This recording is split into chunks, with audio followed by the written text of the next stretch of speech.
எல்லா குழந்தைங்களுக்கும் என்னோட வணக்கம். நான் உங்க தீபிகா அருண். என் கூட யார் இருக்கா? நான் இருக்கேன். சம்யுக்தா அருண். குழந்தைங்களா, உங்க உடம்பு பேசுமா? உடம்பு பேசுமாவா?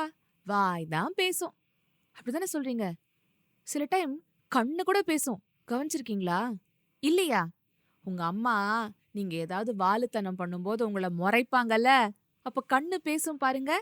நீங்க உண்மையிலேயே மனசை விட்டு சிரிச்சீங்கன்னா உங்க கண்ணும் சிரிக்கும். இந்த பொண்ணு தன்னோட உடம்பு பேசுறத கேட்க போறா. என்ன நடக்குதுன்னு பார்க்கலாமா? என் உடல் பேசுவதை கேளுங்கள். எழுதியவர் ரோஹிணி. தமிழில் ஜெயராமன். நான் இன்னைக்கு பள்ளிக்கு போகல. இன்னைக்கு விடுமுறை நாள். நான் இன்னைக்கு டிவி பார்க்க போறதில்ல. எப்படியும் மின்சாரமும் இல்ல. நான் என்ன செய்ய போறேன்? இன்னைக்கு நான் என் உடம்பு பேசுறத கேட்க போறேன். உங்க உடம்பு பேசுறத உங்களால கேட்க முடியுமா? முதல்ல நான் அமைதியா இருக்கணும். ரொம்ப அமைதியா. அப்போதான் என் உடம்பு பேசுறத கேட்க முடியும். இப்போ என் மூச்சு சத்தம் கேக்குது. உள்ள வெள்ள, உள்ள வெள்ள. என் மூச்சு சத்தத்தை என்னால அதிகமாக்க முடியும், சத்தத்தை குறைக்கவும் முடியும். இப்போ என்னோட இதயம் துடிக்கிற சத்தம் கேக்குது. Lub dub, lub dub. என்னால என்னோட இதய துடிப்பை வேகமாக்கவோ சத்தமாக்கவோ முடியுமா? முடியும். மேல கீழே 30 தடவை குதிச்சா. இப்ப பாருங்க, என்னோட இதயம் வேகமா துடிக்குது. Lub dub, lub dub, lub dub.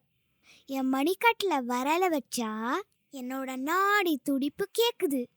விரல்களால கேட்க முடியுமா என்ன? நான் சிரிக்கிறது எனக்கு கேக்குது. அழுவதும் தான்.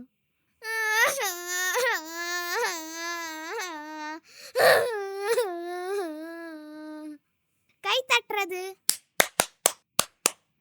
இதுக்கெல்லாம் மேல என் வயத்துலேருந்து ஒரு சத்தம் கேக்குது. குடு குடு குடு குடு. இதென்ன? உள்ள எலி ஓடுதா என்ன? இல்ல, என் வயிறு சொல்லது சாப்பாடு குடு, சாப்பாடு குடு. எங்க அம்மா சமையல் அறையில லட்டு பண்றாங்க. என் மூக்குக்கு கேக்குது.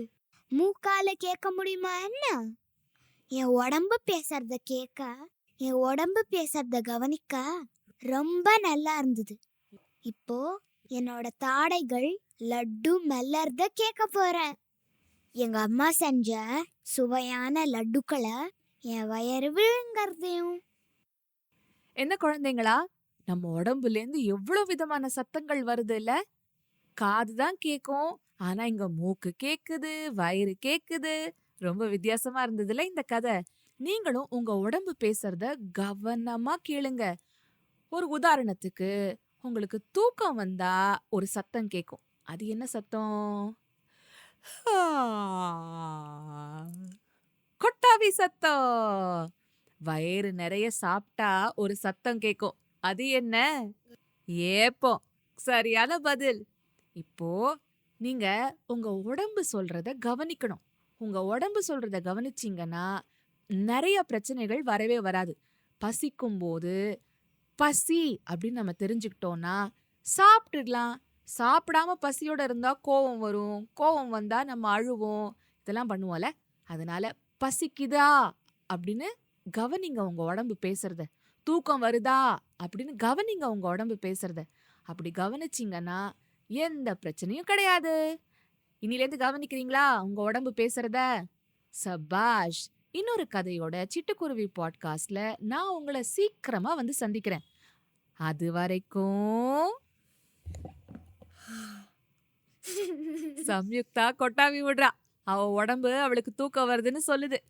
சிரிச்சுக்கிட்டு கிரிச்சுக்கிட்டு சந்தோஷமா இருங்க.